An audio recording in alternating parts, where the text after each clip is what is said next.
or impact of education on society, that how education affects our society. Today we will discuss about the impact of society on education. हम ये नहीं कह सकते कि केवल शिक्षा ही समाज को प्रभावित करने वाले कारक है या प्रभावित करने में एक शिक्षा का ही योगदान है। इसके अलावा भी बहुत सारे ऐसे फैक्टर्स हैं जो हमारे सोसाइटी एजुकेशन को भी प्रभावित करती है।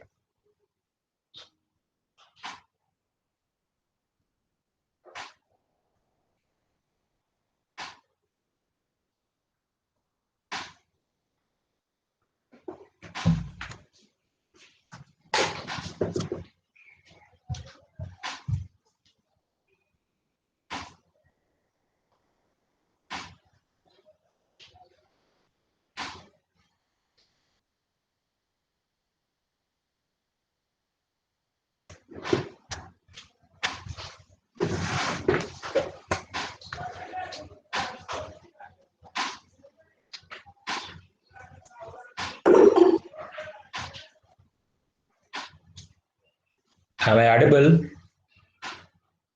Yes, sir. Yes, sir. Okay.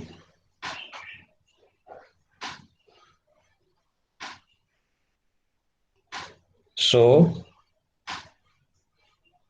let me share my screen.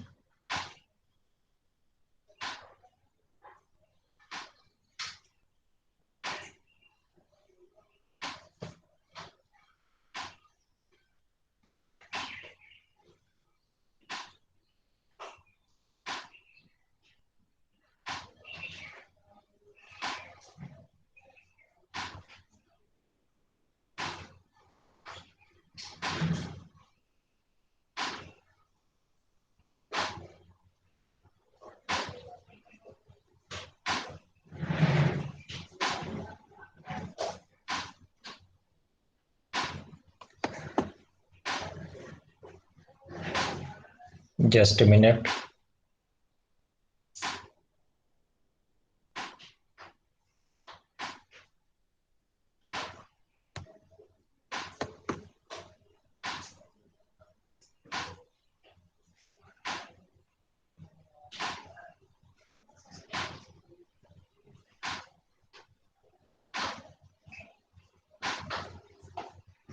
Is it visible? Yes, sir. Okay. Yes, sir. So today we will discuss about how society affects the education. आज हम लोग ये देखेंगे कि जो समाज है, डिफरेंट डिफरेंट टाइप्स के जो सोसाइटी हैं, वो सोसाइटी अपने सामाजिक दायरे में या अपने सामाजिक परिप्रेक्ष्य में किस प्रकार से दिए जाने वाले शिक्षा को प्रभावित करती है।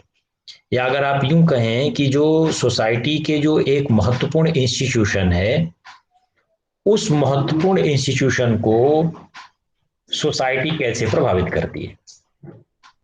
हम ऐसे एस्पेक्ट्स आप लोग जानते हैं, सोसाइटी में बहुत सारे इंस्टीट्यूशंस हैं, हम लोग बार बार चर्चा करते हैं।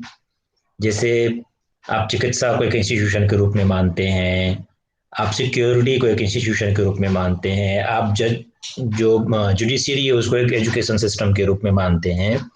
Similarly education is also an institution which affects society, but society also influence the education. केवल शिक्षा ही समाज को प्रभावित नहीं करती, समाज भी शिक्षा को प्रभावित करता है। आप यदि पुराने समय से भी देखते रहिए तो आप कल हम लोगों ने उसमें विभिन्न प्रकार के एस्पेक्ट्स देखे कि कैसे एजुकेशन के डिफरेंट डिफरेंट एस्पेक्ट्स जो हैं, जो शिक्षा के विभिन्न प्रकार के जो पहलू हैं, वो किस प्रकार से हमारे एजुकेशन, हमारी सोसाइटी को प्रभावित करते हैं। उसी तरह से हर समाज के अपने कुछ सामाजिक मानक हैं, उसके अपनी कुछ परंपराएं हैं, उसके अपने कुछ रीति रिवाज हैं जो अपने एजुकेशन को प्रभावित करती है। और डिफरेंट डिफरेंट सोसाइटी की डिफरेंट डिफरेंट टाइप्स की नॉर्म्स, कस्टम्स और ट्रेडिशंस होते हैं।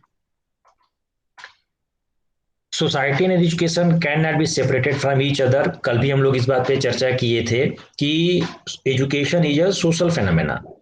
जब आप शिक्षा को समाज से अलग नहीं कर सकते, वो एक सामाजिक दायरे में ही हैपन होने वाली फेनोमेना है।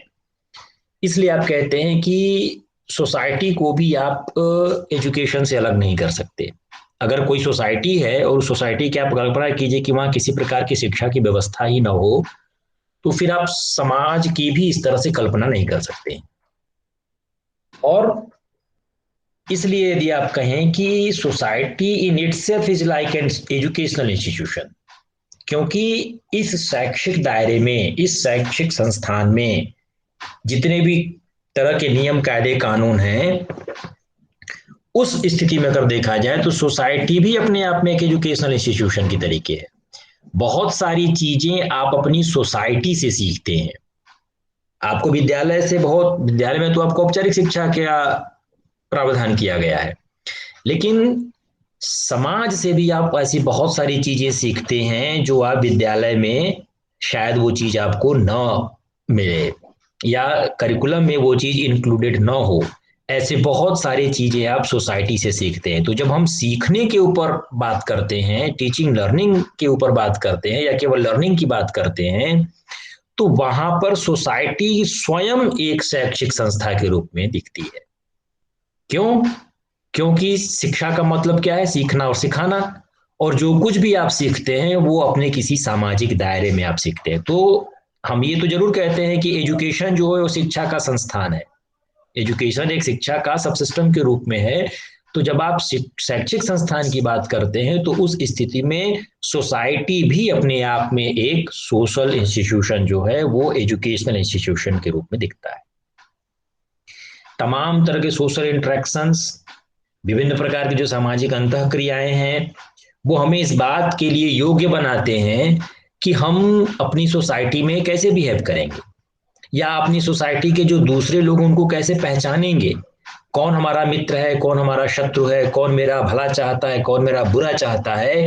ये सारी चीजें आप अपने सामाजिक अंतः क्रिया के दायरे में सीखते हैं। आपको पता चल जाएगा, आपको लोगों के व्यवहार से ही पता चल जाएगा कि अमुक व्यक्ति आपका भला चाहता है या अमुक व्यक्ति आपका बुरा चाहता है।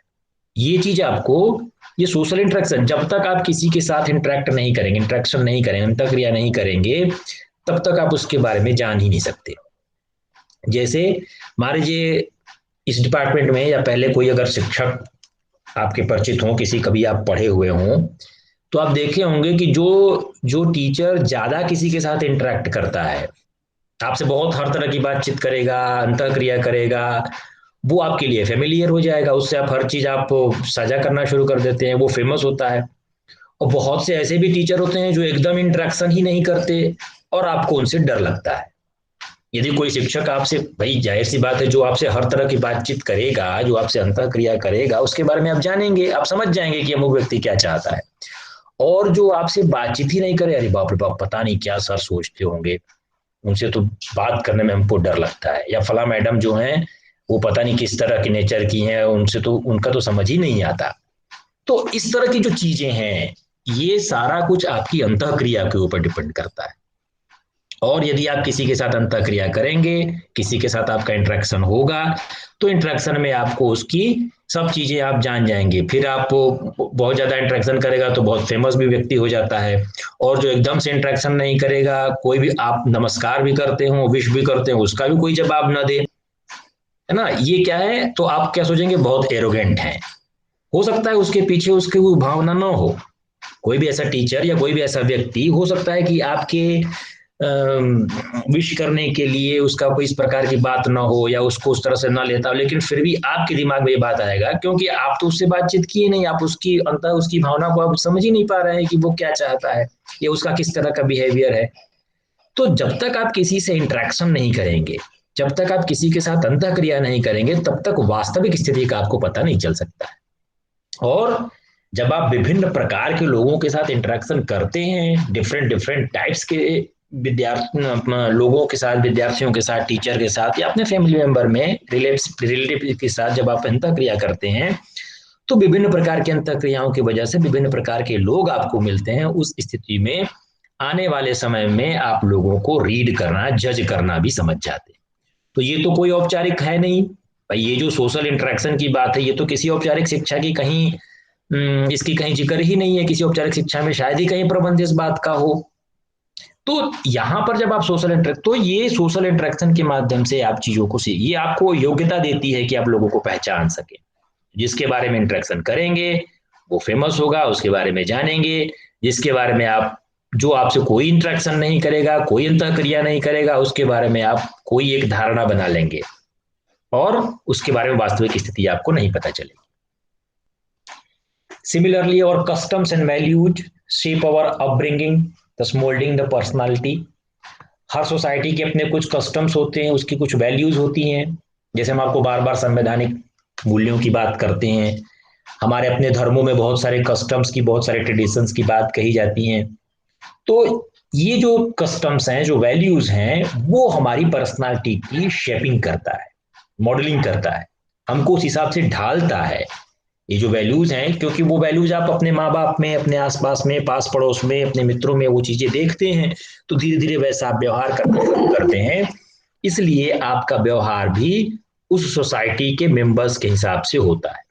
और जब उस सोसाइटी के मेंबर्स के हिसाब से आपके वो व्यवहार होंगे, तो आप भी उन सारे कस्टम्स को, उन सारे रिचुअल्स को आप सीखते हैं, आप जानने की कोशिश करते हैं क्या चीजें हैं वो, और धीरे धीरे आपकी पर्सनालिटी उसी हिसाब से डेवलप होती जाती है। जैसे एक आप लोगों ने वो लकड़बग्घा और एक बच्चे वाली कहानी जानते होंगे आप लोग, है ना। उसमें ज्यादा कुछ बताने की जरूरत नहीं है। एक लकड़बग्घा एक बच्चे को उठा करके ले गया और उसको वो मारा नहीं, तो उसका भी डेवलपमेंट जो हुआ वो उसी तरह से चार पैर पे चलने वाला, उसी तरह की वो चीजें उसको मिली। मतलब वो भी जस्ट लाइक लकड़बग्घे के बच्चे की तरीके वो अपना बिहेवियर शो करता था। क्यों? क्योंकि उसने उस तरह से देखा, उन तरह की चीजों को सीखा, तो वही सारे उसके जो जिस इन्वायरमेंट में उसके थे उसी तरह की चीजों को उसने सीख लिया। तो आप ये कह सकते हैं कि we learn from our surroundings and we learn from experiences. आप अपने वातावरण के, जो आपके चारों तरफ जो घटनाएं घटित हो रही हैं, जो व्यवहार हो रहे हैं, उन घटनाओं से भी चीजों को सीखते हैं। और बहुत सारी ऐसी चीजें होती हैं जो आप अपने व्यक्तिगत अनुभव से भी सीखते हैं। बहुत सी ऐसी चीजें होती हैं जिसको आपको कोई बताता नहीं है, वो चीजें आप व्यक्तिगत अनुभव से आपको, और ये पर्सनल एक्सपीरियंसेस वाले सब्जेक्टिव एक्सपीरियंसेस होते हैं, सब्जेक्टिव लर्निंग होती है। बहुत सी चीजें आप ऐसे सीखते हैं एक्सपीरियंस के माध्यम से, खुद ब खुद चीजों को सीख लेते हैं। जैसे बहुत सारे आप ट्रायल एंड एरर से चीजें सीखते हैं। साइकोलॉजी में आप लोगों ने पढ़ा हुआ थॉर्नडाइक का सिद्धांत, वो हमारा टॉपिक नहीं, उस पर हम नहीं जाएंगे। लेकिन आप अपने पर्सनल एक्सपीरियंसेस के माध्यम से और इन्वायरमेंट में जितनी प्रकार की घटनाएं, इंसिडेंट्स और गतिविधियां चलती हैं, एक्टिविटीज होती हैं, उसके माध्यम से भी चीजों को आप सीखते हैं। And these are not the part of your formal education. ये आपके औपचारिक शिक्षा के कोई भी तंत्र के रूप में सम्मिलित नहीं है, ये कोई ऐसे साधन नहीं है जिसको औपचारिक शिक्षा में इन चीजों को सम्मिलित किया गया हो। लेकिन फिर भी आप अपने वातावरण से, अपने समाज की विभिन्न गतिविधियों से चीजों को सीखते हैं। और इसलिए हम अपनी सोसाइटी का धन्यवाद भी करते हैं कि वो हमको इस प्लेटफॉर्म पे बहुत सारी चीजें ऐसी सिखाती हैं जिससे भावी जीवन में आप और ज्यादा विकास कर सकते हैं, वृद्धि कर सकते हैं और अपने को एनरिच कर सकते हैं। क्योंकि सोसाइटी इसीलिए कहते हैं ना कि आप यदि कोई काम कर रहे हो, आप पैसा ही कमा रहे हो, 10 रुपया ही कमा रहे हो, तो उसका एक भाग आपको अपनी सोसाइटी के लिए देना चाहिए। क्योंकि सोसाइटी का हमारे ऊपर बहुत बड़ा ऋण है। हमने बहुत सारी चीजें इस समाज से ली हैं, और जब हमने किसी से कोई चीज लिया है तो हमको कुछ अपना योगदान, कुछ अपना जो योग है वो अपनी सोसाइटी में भी करना चाहिए, क्योंकि हम उसके ऋणी हैं। इसलिए सोसाइटी को भी हमें धन्यवाद देना चाहिए। अब जो कौन कौन सी चीजें हैं सोसाइटी की जो एजुकेशन को इन्फ्लुएंस करती हैं, ऐसे बहुत सारी चीजें हैं सोसाइटी में, हमारे समाज में से बहुत सारे एस्पेक्ट्स हैं जो हमारे शिक्षा को प्रभावित करते हैं। एक है उसमें हमारे सोसाइटी का नेचर और स्ट्रक्चर। हमारे समाज की प्रकृति कैसी है, हमारे समाज की संरचना कैसी है, इस बात पे भी हमारी शिक्षा निर्भर करती है। हमारे समाज की जिस प्रकार की प्रकृति होगी, जिस प्रकार का स्ट्रक्चर होगा, जैसी संरचना होगी, उसी हिसाब से हम शिक्षा की व्यवस्था करते हैं। दूसरा है ideals and values of society. हर समाज के अपने कुछ आदर्श हैं और उसके अपने कुछ मूल्य हैं। जिस समाज के जैसे आदर्श होंगे, जैसे मूल्य होंगे, वैसे ही वो अपनी समाज के शिक्षा की व्यवस्था करेगा। अगली आप इन्फ्लुएंस कर सकते हैं।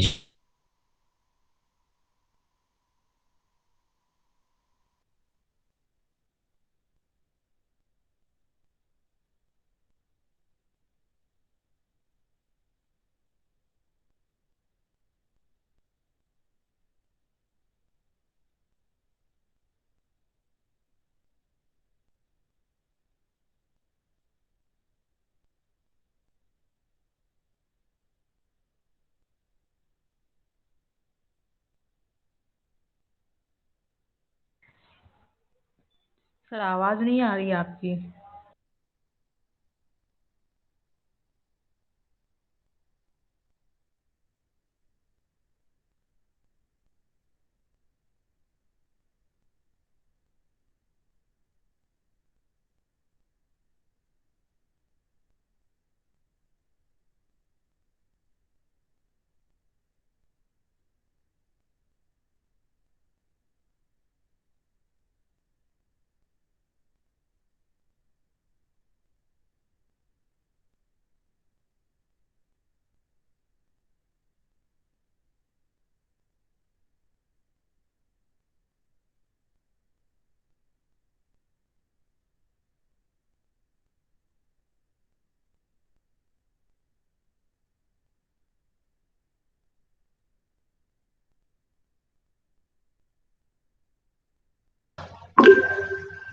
अब edible.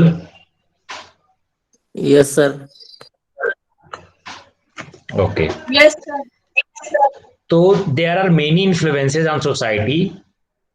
There are many influences of society which influence the education. हमने आपसे बात करी nature and structure of society की। हर सोसाइटी के अपने कुछ आदर्श होते हैं, कुछ मूल्य होते हैं, और बहुत सारे ऐसे सिचुएशंस, हमारे जियोग्राफिकल भौगोलिक स्थितियां भी इस प्रकार की हैं हमारे समाज की, जो हमारी शिक्षा को प्रभावित करती हैं। आपको पता है कि बहुत ऐसे भी क्षेत्र हैं जो दूर दराज हैं, बहुत से ऐसे जंगलों में हैं हमारी सोसाइटी रहती है, कुछ ऐसी सोसाइटी हैं जो पहाड़ों पे हैं, बहुत से ऐसी समाज हैं जो मैदानों पे हैं, बहुत से ऐसे समाज हैं जो जिनकी जीवन स्तर ही ऐसा नहीं है कि वो अपने को ठीक से जीवित रख सकें। तो ऐसे जियोग्राफिकल कंडीशंस भी हमारे समाज की शिक्षा को प्रभावित करती है। उसी तरह से हर समाज के अपने कुछ धार्मिक स्थितियां हैं, धार्मिक स्थितियां भी शिक्षा को प्रभावित करती हैं, और उसके अपने कुछ इकोनॉमिकल इन्फ्लुएंसेस हैं। समाज के अपने जो आर्थिक प्रभाव हैं वो भी शिक्षा को प्रभावित करने वाले कारकों के रूप में दिखते हैं। इसके अलावा पॉलिटिकल इन्फ्लुएंसेस, जितने भी राजनीतिक प्रभाव हैं, सामाजिक थॉट, आपका स्लाइड यहाँ नहीं पे दिख रही है। जो सामाजिक विचार हैं, वो सामाजिक विचार भी हम हमारे सोसाइटी को प्रभावित करने वाले होते हैं। तो बहुत सारे ऐसे इफेक्ट आपको देखेंगे जो सोसाइटी में तो हैं, और वो प्रत्यक्ष रूप से या परोक्ष रूप से कहीं ना कहीं हमारी एजुकेशन सिस्टम को या एजुकेशन को इन्फ्लुएंस करते हैं। जैसे पॉलिटिकल इन्फ्लुएंसेस, सोशल थॉट्स, विभिन्न प्रकार के सामाजिक विचारक हमारे समाज में हुए हैं, चाहे वो प्राच्य समाज की बात करें या पाश्चात्य समाज की बात करें। इसी तरह से हमारे सोसाइटी में हर जगह, बहुत जगहों पे आपको देखेंगे अनइक्वल अपॉर्चुनिटी, जो अवसरों की असमानता है, लोगों को अवसर समान रूप से नहीं मिले, वो भी एजुकेशन को इन्फ्लुएंस करता है। सामाजिक परिवर्तन, विभिन्न प्रकार के टेक्नोलॉजी की वजह से सामाजिक परिवर्तन होते हैं, वो भी एजुकेशन को प्रभावित करते हैं। और आप ये कह सकते हैं कि सब्सटेंस अब्यूज, जो मादक द्रव्य हैं, जो मादक पदार्थ जो आजकल के बच्चे लगे हैं सेवन करने, उसकी भी वजह से सोसाइटी जो है वो इन्फ्लुएंस करती है। तो वन बाय वन हम लोग इस पे डिस्कस करेंगे कि कैसे ये सोसाइटी के डिफरेंट डिफरेंट एस्पेक्ट्स एजुकेशन को कैसे प्रभावित करते हैं। तो पहली बात है नेचर ऑफ सोसाइटी की, कि हमारे समाज की प्रकृति कैसी है। उसमें आप कह सकते हैं कि हम अगर अपने इंडियन कॉन्टेक्स्ट में बात करें तो caste differences, there are so many caste. उस दिन आप लोगों से चर्चा भी हो रही थी कि जो जाति व्यवस्था है, ये जाति व्यवस्था, इतने प्रकार की जातियां हैं कि, और हर जाति एक दूसरे से अपने को सुपर समझती है। आप यदि विभिन्न प्रकार की जातियों में भी देखिए, एक तो अलग अलग जैसे मान लीजिए आप चार महत्वपूर्ण जातियों की बात करते हैं, ब्राह्मण, क्षत्रिय, शूद्र और वैश्य, वैश्य और शूद्र, ये जो चार जातियों की बात, वर्ण व्यवस्था में जो आप बात करते हैं। अब उस वर्ण व्यवस्था में भी क्या है, यदि ब्राह्मण वर्ग है तो ब्राह्मण वर्ग में भी तो कैटेगरी बनती है, एक सरयू पानी की बात करते हैं और दूसरा कहते हैं कि हम कानकुब्ज हैं। अब सरयू पानी कानकुब्ज में भी तीन तरह की कैटेगरीज बनी है, एक कहते हैं 3 वाले हैं, एक कहते हैं 13 वाले हैं, कहते हैं 1.25 लाख वाले हैं। और हर जो वर्ण है उस कास्ट सिस्टम में भी जो उसके अपने मानने वाले हैं, वो भी अपने को कोई किसी से अपने को सुपर बताता है। अब कास्ट सिस्टम में जैसे मान लीजिए कोई यादव वंश से यादव जाति का है, तो वो भी कहेगा कि आप ग्वाल हो कि आप ढंढोर हो। कहने का मतलब मेरा ये है कि हमारे सोसाइटी में डिफरेंट टाइप्स के कास्ट डिफरेंसेस हैं, बहुत सारी जाति व्यवस्थाएं हैं, और वो जितनी जातियां की व्यवस्था है उसके हिसाब से एजुकेशन सिस्टम, हमारा नेचर सोसाइटी का उस हिसाब से बना हुआ है। जैसे आप जानते हैं कि प्राचीन समय में जो वर्ण की व्यवस्था बनी थी वैदिक कालीन शिक्षा प्रणाली में, कोई खास पर्टिकुलर जो वर्ण थे उनको द्विज कहा जाता था, उनको यज्ञोपवीत संस्कार का उनको अधिकार था, एक वर्ण को यज्ञोपवीत संस्कार का अधिकार नहीं था, उनको पढ़ने का भी अधिकार नहीं था।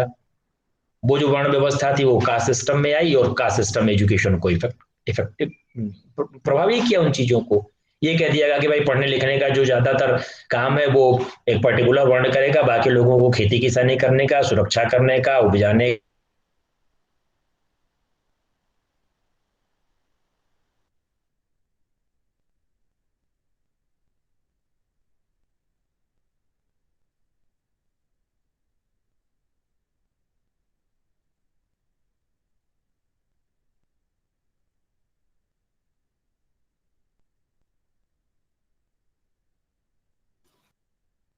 सर आपकी आवाज नहीं आ रही। सर आपकी आवाज नहीं आ रही।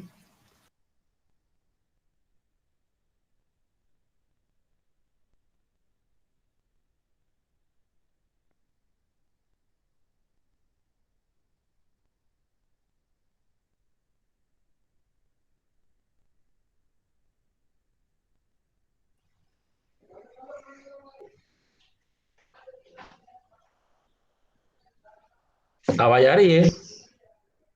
जी यस सर। सर अभी आ रही है। यस सर अब आ रही है। हेलो।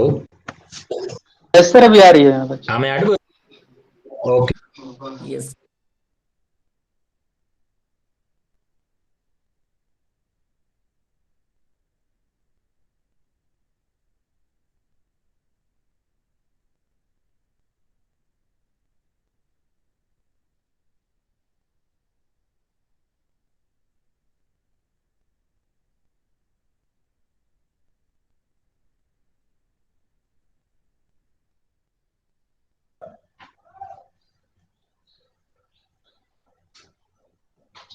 हम आपसे चर्चा कर रहे थे कि जो सोसाइटी का नेचर है, और ये केवल इंडियन सोसाइटी की बात नहीं है, हर सोसाइटी में आप देखेंगे तो वहां पे विभिन्न प्रकार के डिफरेंसेस आपको देखने को मिलेंगे।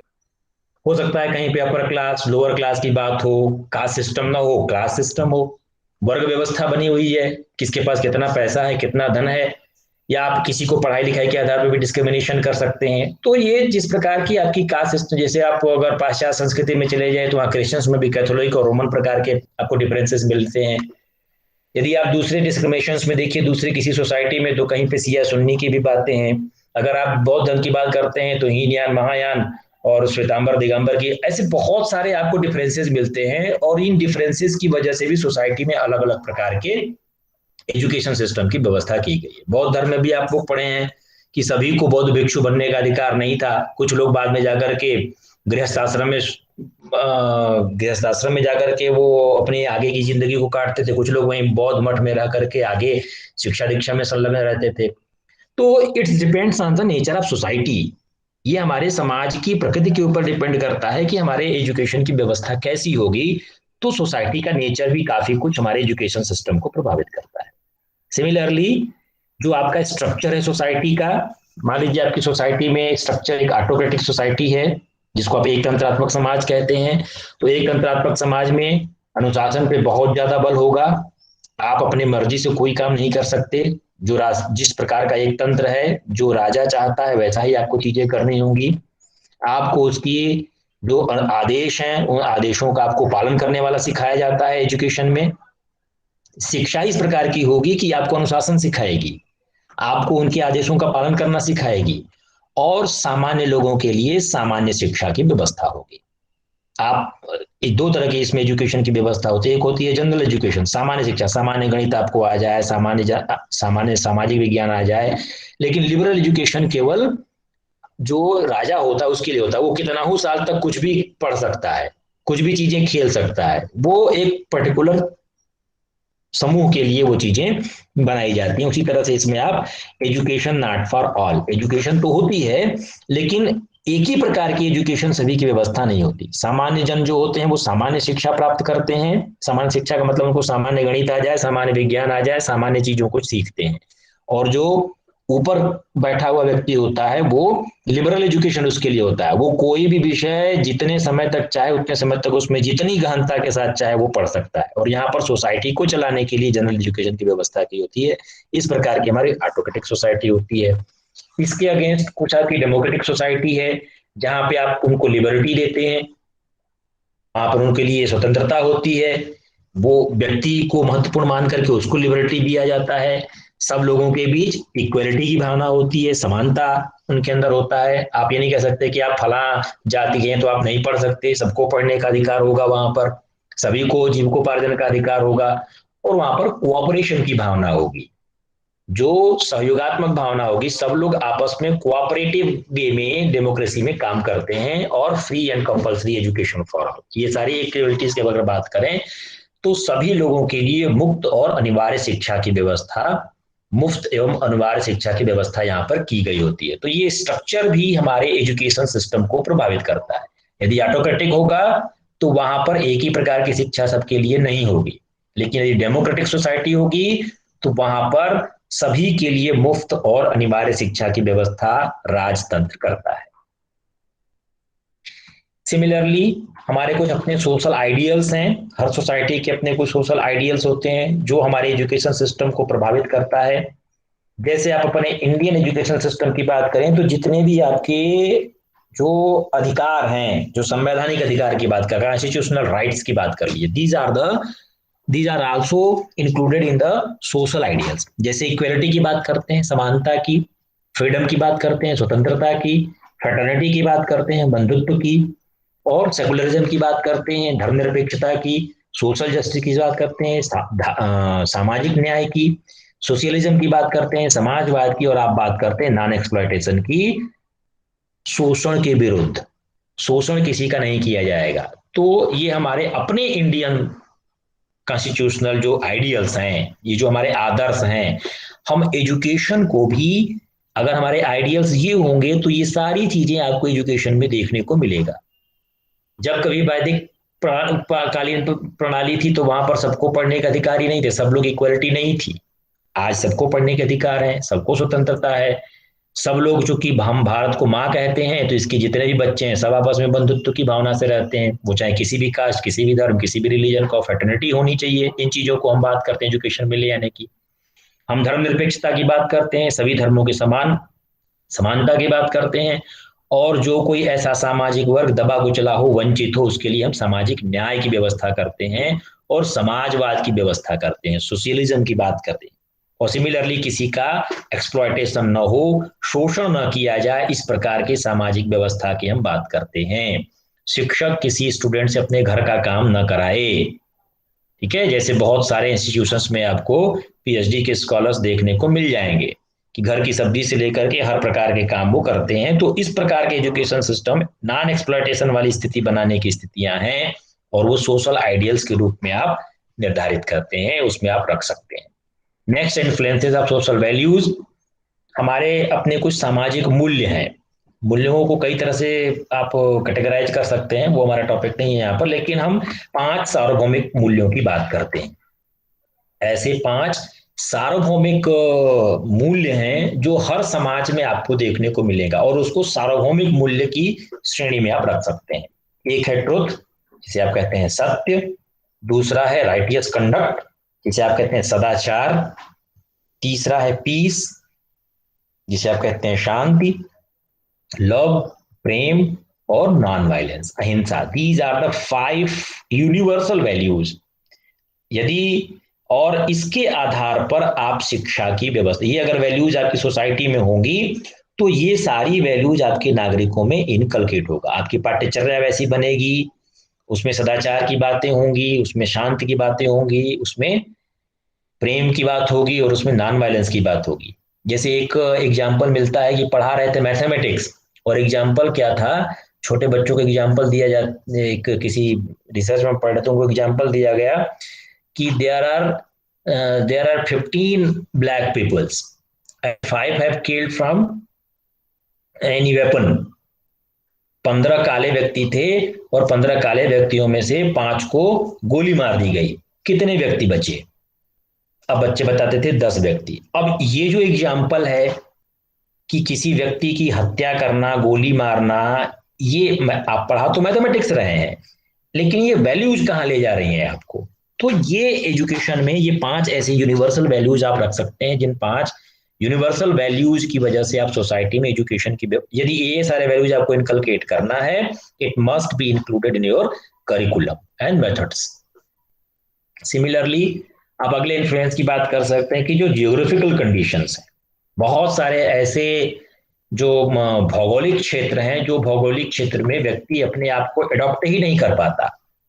यदि ऐसा भौगोलिक क्षेत्र जहां मनुष्य अपने आप को समायोजित कर सकता होगा, उसको खाने पीने की अच्छी चीजें मिल जा रही होंगी, अगर एडाप्टिव जियोग्राफिकल कंडीशन होगा व्यक्ति के लिए, तब तो वो शिक्षा की बात करेगा।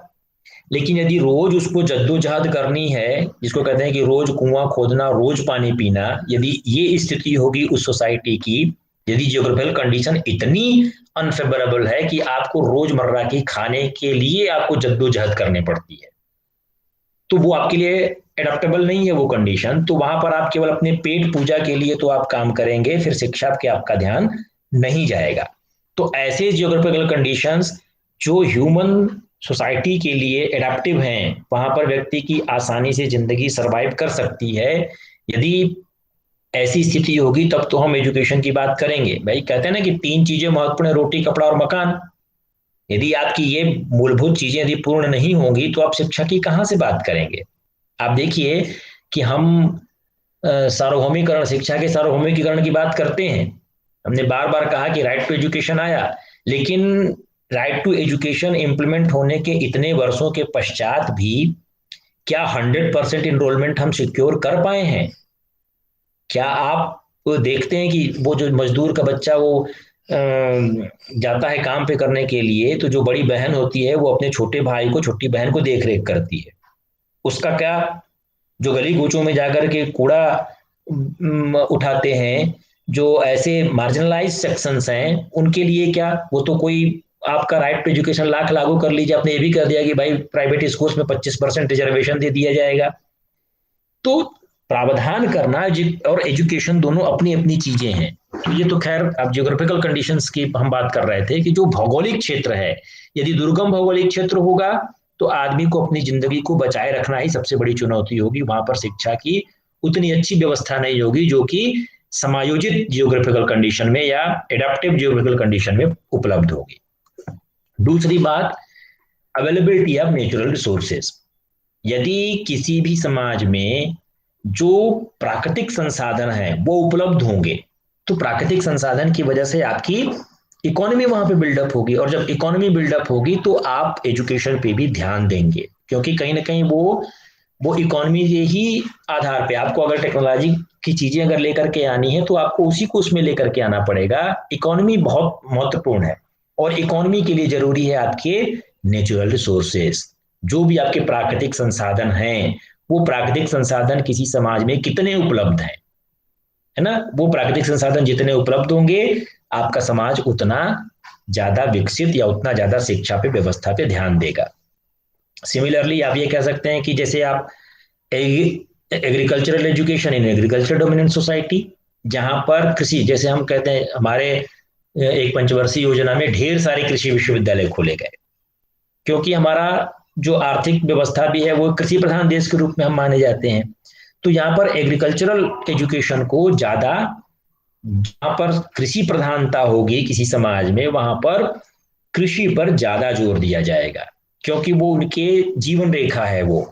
और यदि कोई इंडस्ट्रियल एजुकेशन होगा तो इंडस्ट्रियल एजुकेशन में, इंडस्ट्रियल डोमिनेंट सोसाइटी में इंडस्ट्रियल एजुकेशन पे ज्यादा, प्रौद्योगिकी पे ज्यादा ध्यान देंगे, आप उद्योग धंधों पे ज्यादा ध्यान देंगे, कैसे ह्यूमन पावर का, रिसोर्स का कैसे दोहन किया जाए, कैसे उनको एचआर पे आप बात करेंगे।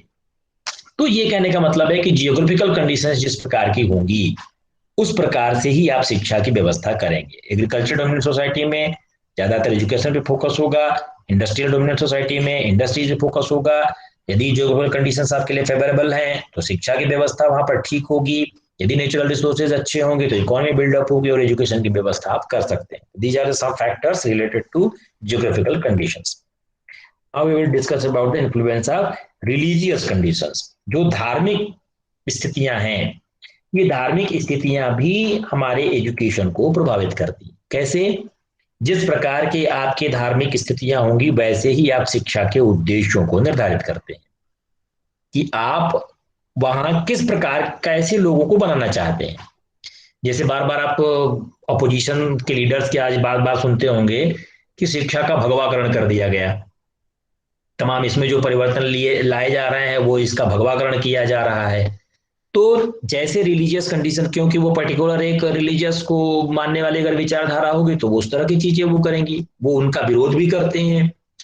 तो जैसे आपके रिलीजियस कंडीशंस होंगी, जैसे आपकी धार्मिक संस्थाएं होंगी, जैसे आपकी धार्मिक स्थितियां होंगी, वैसे ही आप शिक्षा के उद्देश्य भी निर्धारित करेंगे। जैसे हमने कहा कि जो कोई ऐसे रिलीजियस अल्पसंख्यक वर्ग है वो अपने शिक्षा की व्यवस्था ऐसे करते हैं कि उनका उद्देश्य ही होता है कि वो अपनी संस्कृति को, अपने धर्म को आगे बढ़ाने की बात करते हैं। और आप तमाम शुरू से देखिए, जितने भी दूसरे जगह से आक्रमणकारी भारत में आए उन सारों ने अपने धर्म के प्रचार प्रसार के लिए शिक्षा की व्यवस्था की। हम भले कहते हैं कि यहाँ के द्रविड़ मूल निवासी थे, पता नहीं हिस्ट्री में क्या है क्या नहीं, हम तो ज्यादा हिस्ट्री के स्टूडेंट भी नहीं रहे हैं, लेकिन हम रिलीजियस कंडीशंस में जो भी बाहर से आया, चाहे हूण हो, कुषाण हो, मुगल हो, या कोई भी अगर संस्कृति आई, तो वो संस्कृति अपने धर्म के प्रचार प्रसार के लिए शिक्षा की व्यवस्था ऐसी की कि उद्देश्य में ही रख दिया कि हमको अपने धर्म का प्रचार प्रसार करना है। अब बच्चों को उस हिसाब से चीजें एम में रख दिया गया, तो करिकुलम भी वैसे बनाया गया, उसी तरह से करिकुलम फ्रेम किया गया। जैसे उद्देश्य आपने निर्धारित किया धर्म के आधार पर, वैसे ही आपकी पाठ्यचर्या होगी, उन्हीं पाठ्यचर्या के हिसाब से आप शिक्षा की व्यवस्था करेंगे, वैसी ही आपकी टीचिंग लर्निंग मेथड्स होंगे। आपको ज्यादा बताने की जरूरत नहीं, आप लोग सारा पढ़े हैं, बौद्धकालीन और जितने भी प्रकार के, वो एक तरह से रिलीजियस कंडीशंस थी, रिलीजियस एजुकेशन सिस्टम था। तो वहां पर टीचिंग लर्निंग मेथड भी वैसा था, आपको मंत्र ऋचाएं याद करना सिखाया जाता था। तो आपका श्रवण मनन निधिध्यासन विधि थी टीचिंग लर्निंग मेथड के अंतर्गत, और इसी मेथड पे ज्यादा, फिर बाद में आप जब उस पे रोड लर्निंग पे ज्यादा जोर दिया गया, फिर आपको टीचिंग लर्निंग बनाया जाता था कि लेक्चर मेथड फिर आकर के आया। तो ऐसी बहुत सी चीजें आप टीचिंग लर्निंग मेथड में कह सकते हैं। सिमिलरली उसी तरह से मूल्यांकन की भी प्रणाली बिल्डअप हुई, जैसे रिलीजियस कंडीशंस थी। आपको कितना ज्यादा श्लोक याद हो जाता है, आप कितने ज्यादा ऋचाओं को याद कर लेते हैं, आप वेद के कितने मंत्रों को जानते हैं, ये सारे आपके इवेल्युएशन के सिस्टम हुआ करते थे। इसी तरह मक्तब मदरसों में आप कुरान की कितनी आयतें, आपको पता है किस आयत पे क्या चीज लिखी गई है, इसके बारे में जानकारी। तो ये इवेल्युएशन सिस्टम भी वैसे बना, उसी हिसाब से टीचर का स्टेटस भी था, पद प्रतिष्ठा भी उसी हिसाब से रिलीजियस के हिसाब से थी। आप देखिए वैदिक कालीन शिक्षा प्रणाली में शिक्षक और स्टूडेंट का जो संबंध था पिता पुत्र का था, और बात बौद्धकालीन शिक्षा प्रणाली में यदि आप आइए तो वहां पर एक संस्थात्मक इंस्टीट्यूशन डेवलप हुए, संस्था के रूप में विकसित हुआ वो। और जब वहां पर पहली बार डेमोक्रेटिक वे में चीजों को आप करने लगे तो वहां पर पिता पुत्र तो नहीं था, लेकिन बहुत ही आत्मीय संबंध होता था स्टूडेंट और टीचर के बीच। जब आप मध्यकालीन शिक्षा प्रणाली में आते हैं तो औरंगजेब अपने जो उनके टीचर थे उन्हीं को भरी दरबार में लताड़ लगाई उसने।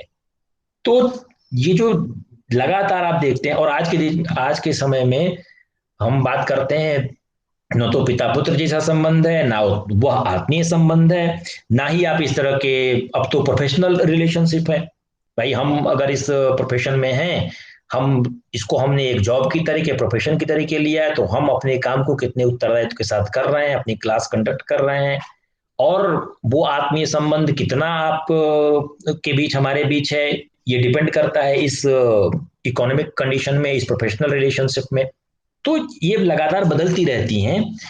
उसी तरह से डिसिप्लिन पे भी आप उसी हिसाब से बदल सकते हैं कि जैसे रिलीजियस होगी उस प्रकार के डिसिप्लिन की व्यवस्था आप अपनी शिक्षा व्यवस्था में करते हैं। ऐसे बहुत सारे एस्पेक्ट्स हैं, एजुकेशन के सारे एस्पेक्ट्स को आप इस रिलीजियस कंडीशंस के साथ जोड़ करके देख सकते हैं। नेक्स्ट आप बात करते हैं सोशल चेंज की, जो सामाजिक परिवर्तन है। और सामाजिक परिवर्तन आपको विभिन्न कालखंडों में विभिन्न प्रकार से आपको देखने को मिलता है। जैसे जैसे हमारा समाज परिवर्तित हुआ, वैसे वैसे शिक्षा की व्यवस्था भी बदलती चली गई। आपको वैदिक एजुकेशन सिस्टम पता है कि वैदिक एजुकेशन सिस्टम में या वैदिक शिक्षा प्रणाली में जिस प्रकार की एजुकेशन सिस्टम है आप लोग अच्छी तरह से जानते हैं, उसके बारे में ज्यादा चर्चा नहीं करनी। फिर बुद्धिस्ट एजुकेशन सिस्टम आया, लोकतंत्रात्मक तरीके से, संस्थात्मक तरीके से शिक्षा की व्यवस्था की जाने लगी। बड़े बड़े विश्वविद्यालय और संस्थागत स्थान पर या संस्था के रूप में एजुकेशन का विकास हुआ। फिर मिडिवल एजुकेशन सिस्टम आया, जहां पर आप भौतिक सुख सुविधा के साथ साथ आप मिडिवल एजुकेशन में अलग प्रकार के मॉनिटरिंग सिस्टम या भौतिक सुख सुविधा के ऊपर ज्यादा बल देने वाले काश्तकारी, कलाकारी, इन सब चीजों के बारे में आप देखते हैं। उसी तरह से एजुकेशन बिफोर इंडिपेंडेंस, स्वतंत्रता के पूर्व हमारी कैसी शिक्षा की प्रणाली थी। अंग्रेजों ने हमारे यहाँ शिक्षा की प्रणाली, अंग्रेज क्लर्क बनाना चाहते थे भारतीय शक्ल में, तो उन्होंने उस प्रकार की शिक्षा की प्रणाली रखी।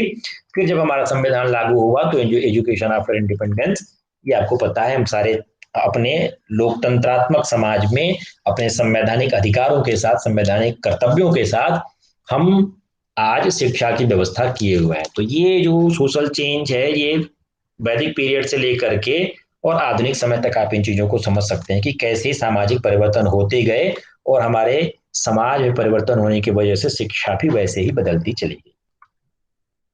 नेक्स्ट आप कह सकते हैं इकोनॉमिकल इन्फ्लुएंसेस। बहुत सारे ऐसे आर्थिक प्रभाव हैं और वो आर्थिक प्रभाव भी हमारे एजुकेशन सिस्टम को प्रभावित करते हैं। आपको पता होगा, आप ही के साथ के ऐसे बहुत सारे हायर स्कॉलर्स को जानते होंगे जो पैसे के अभाव में अपनी पढ़ाई छोड़ दी।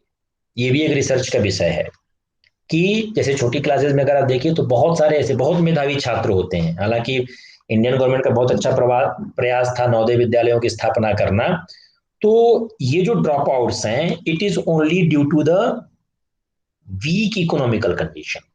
ये हायर स्कॉलर्स जो बहुत मेधावी छात्र थे, वो केवल पैसे की वजह से शिक्षा को उन्होंने छोड़ दिया। मेरा तो ये कहना है कि प्राथमिक और केवल बस फ्री एंड कंपल्सरी एजुकेशन क्यों, प्राथमिक शिक्षा में ही क्यों, आप पूरी जो भी शिक्षा की व्यवस्था गवर्नमेंट कर रही है, जो जितना पढ़ना चाहता है, चाहे मेडिकल का एजुकेशन हो, चाहे एग्रीकल्चर का एजुकेशन हो, चाहे इंजीनियरिंग का एजुकेशन हो, सब फ्री ऑफ कास्ट होना चाहिए। जिसके आज आप लोन दे करके शिक्षा पढ़ा रहे हैं, यदि आप भाई पैसा फ्री कर दीजिए, कोई फीस मत लीजिए, किसी भी प्रकार की कोई शुल्क ना हो। भाई आप जब सोशल वेलफेयर की बात करते हैं तो सोशल वेलफेयर में आप स्टेट कहते हैं कि हम सोशल वेलफेयर हैं, तो एजुकेशन तो सबका अधिकार है। हम क्यों 6 से 14 साल के बच्चों को ही पढ़ाएं? जो भी एजुकेशन जहां तक लेना चाहता है सभी के लिए मुफ्त शिक्षा की व्यवस्था कीजिए, सबके लिए अपॉर्चुनिटी मिले, पैसे की कोई बात ही ना हो। लेकिन ऐसे बहुत सारे आपको चीजें मिलेंगी जो कि इकोनॉमिकल इन्फ्लुएंस की वजह से बच्चे पढ़ाई छोड़ देते हैं। और वो केवल हायर एजुकेशन में ही नहीं, आप प्राथमिक विद्यालयों में भी देखिए, बहुत सारे ऐसे स्टूडेंट आते होंगे जो अपने पापा का या मम्मी का हाथ बटाते हैं। बहुत सी ऐसी लड़कियां होती हैं जो अपनी मम्मी के साथ जाके घर में चौका बर्तन करके जो पैसा मिलता है उसकी वजह से वो विद्यालय नहीं जा पाती, या यदि उनकी माँ कहीं काम पे मजदूरी पे जाती है तो घर में अपने छोटे भाई बहनों की देखरेख करने के लिए उनको विद्यालय नहीं जाना पड़ता है। ऐसे स्टूडेंट्स भी हैं, कोई चाय की दुकान पे काम कर रहा है, कोई होटल में काम कर रहा है। ये सारे इकोनॉमिकल कंडीशंस की वजह से हैं जो शिक्षा नहीं मिल पा रही है। इसी तरह से आपके डिप्राइव्ड फैमिली स्टूडेंट्स हैं, ऐसे बहुत सारे वंचित वर्ग के, एक तो इकोनॉमिकल कंडीशन हो गई, दूसरा बहुत सारे सोशली इकोनॉमिकली डिप्राइव्ड भी हैं, हैंडीकैप्ड स्टूडेंट्स। डिप्रीवेशन में सारे प्रकार के डिप्रीवेशन आप ला सकते हैं कि व्यक्ति में किसी प्रकार का यदि वंचन है, उस वंचन की वजह से स्टूडेंट को पढ़ाई नहीं करनी पड़ती है या पढ़ाई नहीं कर पाता है वो, क्योंकि उस डिप्रीवेशन की वजह से उसकी इतनी इकोनॉमिकल कंडीशन ठीक नहीं है कि वो विद्यालय की फीस भी भर सके। उसी तरह से availability of technology in schools, यदि जैसे आप दो तुलना कर लीजिए, एक प्राइवेट स्कूल में देख लीजिए और एक सरकारी स्कूल में देख लीजिए, तो जितनी टेक्नोलॉजी की अवेलेबिलिटी आपको प्राइवेट स्कूल्स में मिलेंगी उतनी सरकारी स्कूल में नहीं मिलेगी। वो अवेलेबल ही नहीं है वो सारी टेक्नोलॉजी, और टेक्नोलॉजी के पीछे सीधे सीधे पैसा है, क्योंकि प्राइवेट इंस्टीट्यूशन ज्यादा पैसा लेते हैं, इसलिए टेक्नोलॉजी को ला करके सारे रिसोर्सेज अवेलेबल कराए हैं अपने विद्यालय में, और वो टेक्नोलॉजी आपको सरकारी विद्यालय में नहीं मिलेंगी। दूसरी बात है फिजिकल रिसोर्सेज, बहुत सारे भौतिक संसाधन जो हैं वो पैसे की वजह से हैं, बैठने की व्यवस्था, बिल्डिंग की व्यवस्था, वॉशरूम की व्यवस्था। आप बहुत सारे ऐसे विद्यालय देखते होंगे जहां पर बच्चों को बिस्किट और वो खाने की भी व्यवस्था की जाती है। तो ऐसे बहुत सारे फिजिकल रिसोर्सेज भी, जो इकोनॉमिक रूप से सशक्त विद्यालय होगा वो इन सारे रिसोर्सेज की अच्छी व्यवस्था करेगा, और ह्यूमन रिसोर्सेज भी जरूरी है। आज आपके सरकारी विद्यालय में देखिए तो शिक्षा मित्र के ऊपर विद्यालय चल रहे हैं। एक शिक्षा मित्र है, वही एक, वो परमानेंट टीचर भी नहीं है। तो आज आपके प्राइमरी स्कूल्स की स्थितियां हैं आपके भारतवर्ष की, प्राइमरी विद्यालय में एक शिक्षा मित्र है, और वो एक शिक्षा मित्र कक्षा 1 से लेकर के कक्षा 5 तक के विद्यार्थियों को पढ़ाता है। या कहीं पे अगर है भी कोई विद्यालय तो एक ही शिक्षक है, और वही एक ही शिक्षक, वही हेडमास्टर है, वही कक्षा 1 को पढ़ाता है, वही कक्षा से लेकर के 5 तक के विद्यार्थियों को पढ़ाता है। तो ह्यूमन रिसोर्सेज ही नहीं है। क्यों? क्योंकि गवर्नमेंट के पास पैसा नहीं है कि वो टीचर को तनख्वाह दे सके। और पता नहीं पैसा, हमें तो नहीं लगता कि भारत गरीब देश है, इतने सारे पैसे हैं, लेकिन आपका वो मंशा नहीं है कि आप इनको लागू कर सकें। तो ये ह्यूमन रिसोर्सेज भी उपलब्ध तब होंगे जब आपके पास इकोनॉमी होगी। जब आप उन चीजों को ध्यान में रखेंगे तभी आप एजुकेशन सिस्टम को अच्छा बना सकते हैं। उसी तरह से अनइक्वल अपॉर्चुनिटी, हर विद्यार्थी को समान अवसर नहीं मिल पाते। आप 1986 की पॉलिसी उठाइए तो 1986 की पॉलिसी में जो 12वां खंड था, उस 12वें खंड में इक्वल अपॉर्चुनिटी की बात कही गई है एजुकेशन की, कि हर व्यक्ति को पढ़ने की अवसर समान हो। लेकिन आपके यहाँ गरीब हैं, अमीर हैं, फला कास्ट के हैं, उस कास्ट के हैं, ग्रामीण हैं, शहरी हैं, तो सबको, शहरों में तो खूब सारे विश्वविद्यालय खोले गए हैं, गांवों के लोगों को पढ़ने की जगह नहीं है। शहरों में तो बहुत सारे चीजें उपलब्ध हैं, अमीर लोगों के लिए विभिन्न प्रकार के विदेश में जाकर के शिक्षा प्राप्त कर सकते हैं, और गरीब व्यक्ति इसी अपने गांव में जो पढ़ ले सो पढ़ ले, नहीं तो उसके लिए कोई अपॉर्चुनिटी डिफरेंट है। पुरुषों के लिए खूब पढ़ने की स्वतंत्रता है, कहीं भी कभी भी जाकर के हॉस्टलों में रह के घर से कितना दूर जाकर के शिक्षा प्राप्त कर सकते हैं। महिलाएं घर से बाहर नहीं निकल सकती, हॉस्टल्स में नहीं रह सकती, उनको पढ़ने की अपॉर्चुनिटी नहीं है। तो ये unequal education opportunity for smaller groups, जो ऐसे कोई छोटे समूह हैं, उन छोटे समूहों को वो पूरे शिक्षा के अवसर नहीं मिले, तो वो अनइक्वल है। और जब एजुकेशन की अवसर ही जब अलग अलग है, भाई ऐसी बात थोड़ी है कि जैसे हमने पिछली बार भी आप रिसर्च में चर्चा कर रहे थे कि ऐसी बात थोड़ी है कि पहले लोगों ने रिसर्च में साबित कर दिया कि महिलाओं की बुद्धि कम होती है और पुरुषों की बुद्धि बहुत ज्यादा होती है। कोई बुद्धि चीज थोड़ी है भाई, उनको अवसर नहीं मिला, वो नहीं अपने को साबित कर पाए। और आज जब अवसर मिल रहा है तो कोई भी महिला किसी पुरुष से कम नहीं है, किसी भी कास्ट का व्यक्ति किसी भी कास्ट से कम नहीं है। अभी हाल के आप यूपीएससी या विभिन्न लोक सेवा आयोग के रिजल्ट्स को अगर आप देखिए तो वहां पर कट ऑफ की जो मेरिट है वो अनरिजर्व कैटेगरी की से ज्यादा नंबर रिजर्व कैटेगरी के स्टूडेंट्स लिए हुए हैं। हम लोग काउंसलिंग करते हैं और उस काउंसलिंग में इस बात को देखते हैं कि बहुत सारे ऐसे स्टूडेंट हैं तो वो जनरल में मतलब अनरिजर्व कैटेगरी में जाकर के एडमिशन ले रहे हैं। तो किसी भी कास्ट की वजह से आप नहीं कह सकते कि उसमें आईक्यू लेवल का कमी है, लेकिन उनको अवसर नहीं मिला, और जब अवसर मिल रहे हैं तो उस अवसर को वो साबित भी कर रहे हैं। नेक्स्ट है inequalities based on cultural affiliation. जिस प्रकार के आप सांस्कृतिक सभ्यता में आप जैसे जुड़े होते हैं, उस सांस्कृतिक परिदृश्य में आपकी इनइक्वालिटीज होती हैं। अलग अलग कल्चर्स में अलग अलग प्रकार की इनइक्वालिटीज आपको देखने को मिलेंगी, और जब कल्चर के एफिलिएशन में ही इनइक्वालिटी होगी तो उसी प्रकार का कल्चर उसी प्रकार की शिक्षा की व्यवस्था बनाता है। Inequalities based on social affiliation, सामाजिक रूप से जो आपके जो संबद्धता है वो उसमें भी इनइक्वालिटीज देखने को मिलता है। कोई काम किसी पर्टिकुलर वर्ण को दिया जाता है, वही काम करेगा, हालांकि ये चीजें बहुत टूट रही हैं अब, अब हर कास्ट के लोग हर तरह के काम कर रहे हैं, तो ये भी इक्वलिटीज हैं। उसी तरह से inequalities based on economical affiliation, जो आपके आर्थिक संबद्धता है उसकी वजह से भी कुछ इनइक्वलिटीज आपको देखने को मिलती है। तो ये कुछ ऐसी इनइक्वलिटीज हैं जिसकी वजह से शिक्षा आपकी प्रभावित हो रही है, और वो भी सोसाइटी में ही व्याप्त है। एक बात हम कह रहे थे मादक द्रव्यों के प्रयोग की, जो आजकल बहुत जो बच्चे हैं वो ऐसे सब्सटेंसेस का यूज करते हैं, वो एक एपिडेमिक की तरीके आ गया है। वो अपने हैबिट में सिगरेट पीना, अल्कोहल का यूज करना, ड्रग्स लेना, ये सारे ऐसे एडिक्शंस हैं जिसकी वजह से एजुकेशन प्रभावित हो रहा है।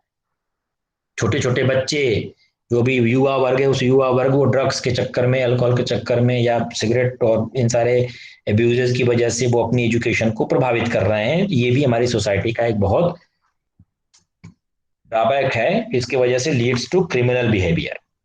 इन सारे चीजों की वजह से उनको पैसे नहीं, अगर भाई कोई आपको अल्कोहल पीने के लिए, ड्रग पीने के लिए, तो कोई माँ बाप पैसा देगा नहीं, और ये चीजें उनकी अगर नीड्स बन गई तो वो क्रिमिनल बिहेवियर को, वायलेंस को और एजुकेशन में अपनी रुचि को कम करने वाली ये सारे कारक सिद्ध होते हैं। तो ये एक सब्सटेंस है जिसकी वजह से आप कह सकते हैं कि unsupportive environment for students both at school and home. इसके एक पीछे बहुत बड़ा कारण रिसर्च में निकला कि जो आपका विद्यालय है और जो आपका घर है, वहां पर जब विद्यार्थियों को असहयोगी वातावरण मिलता है, माँ बाप किसी बच्चे पे ज्यादा ध्यान नहीं देते, या शिक्षक किसी विद्यार्थी पे बहुत ज्यादा फोकस नहीं करता है, उसको उपेक्षित करता है, तो उस स्थिति में बच्चे इस प्रकार के ड्रग एडिक्शन में या अल्कोहल या सब्सटेंसेस के अब्यूज में वो शामिल हो जाते हैं, और वो सोसाइटी के लिए बहुत ही घातक है। यदि युवा पीढ़ी आपके इन सब चीज के चक्करों में फंस गई तो आपके समाज का विकास एकदम से अवरुद्ध हो जाएगा। वो सारी चीजें तो एक फैक्टर हैं, लेकिन ये भी एक मेजर फैक्टर रिसर्चेज में मिला है। ये कुछ ऐसे रेफरेंसेज हैं, इन रेफरेंसेज पे आप और ज्यादा स्टडी कर सकते हैं। इसमें 2 किताबें हैं, एनआर स्वरूप सक्सेना की शिक्षा के दार्शनिक एवं समाजशास्त्रीय सिद्धांत, जो पुस्तक में आप आरलाल पब्लिकेशन से प्राप्त कर सकते हैं। एक है रमन बिहारी लाल की पुस्तक, यहाँ से चीजों को आप इसमें देख सकते हैं, और कुछ इंटरनेट रिसोर्सेज हैं। Thank you. If you have any query you may ask.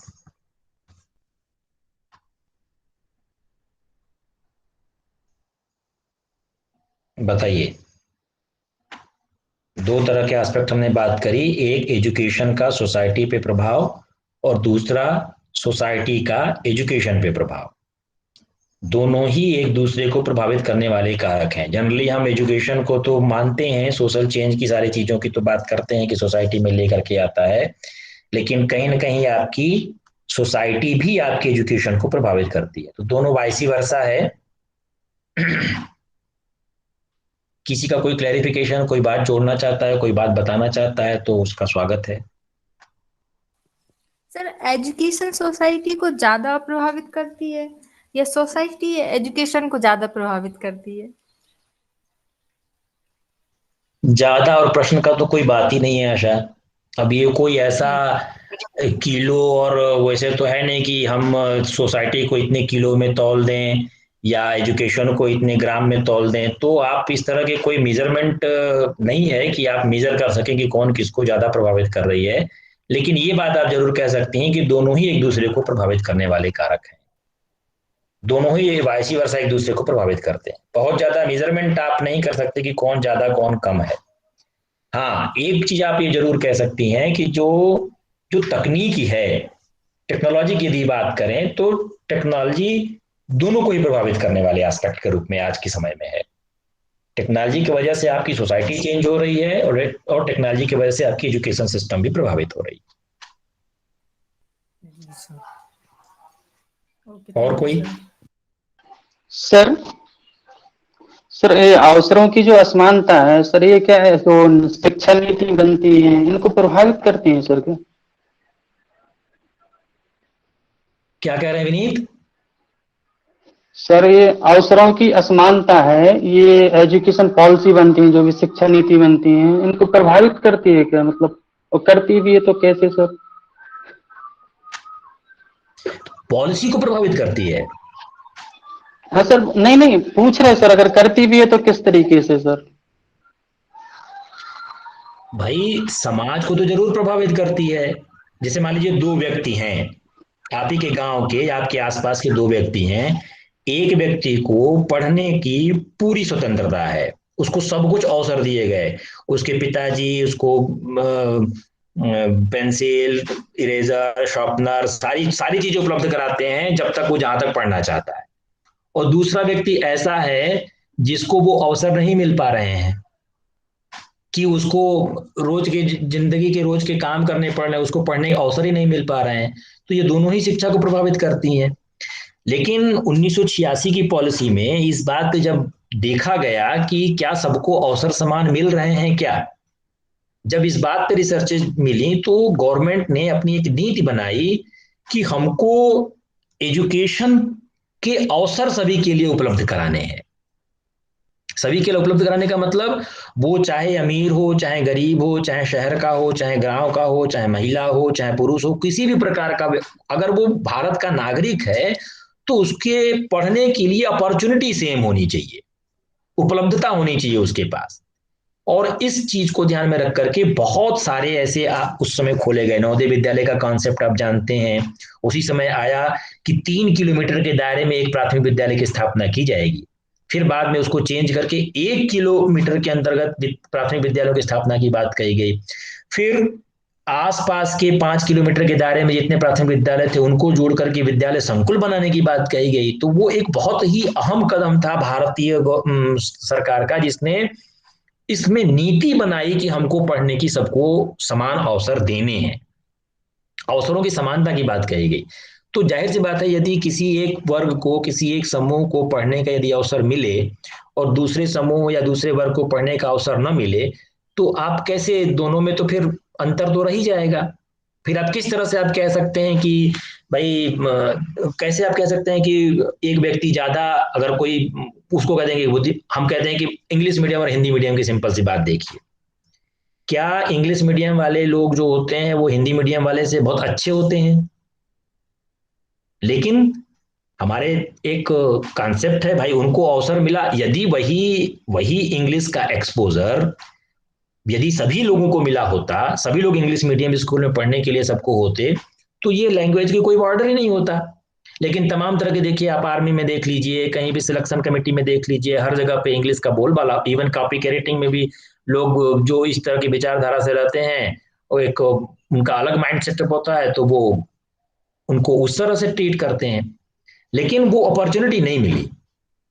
अगर वो अपॉर्चुनिटी उनको भी इंग्लिश मीडियम में पढ़ने की मिली होती तो शायद वो भी अपने अभिव्यक्तियों को अंग्रेजी में व्यक्त कर सकते थे। तो मेरा सिंपल सा सबमिशन इतना ये है कि आप एजुकेशन को, हम जो अपॉर्चुनिटी की बात है, अवसरों की समानता की बात है, कि सबके लिए पहले समान अवसर तो उपलब्ध कराइए। ये जो बात, आप बहुत लोग इसका विरोध भी करते हैं आरक्षण का, हालांकि वो एक बहुत पॉलिटिकल मुद्दा है।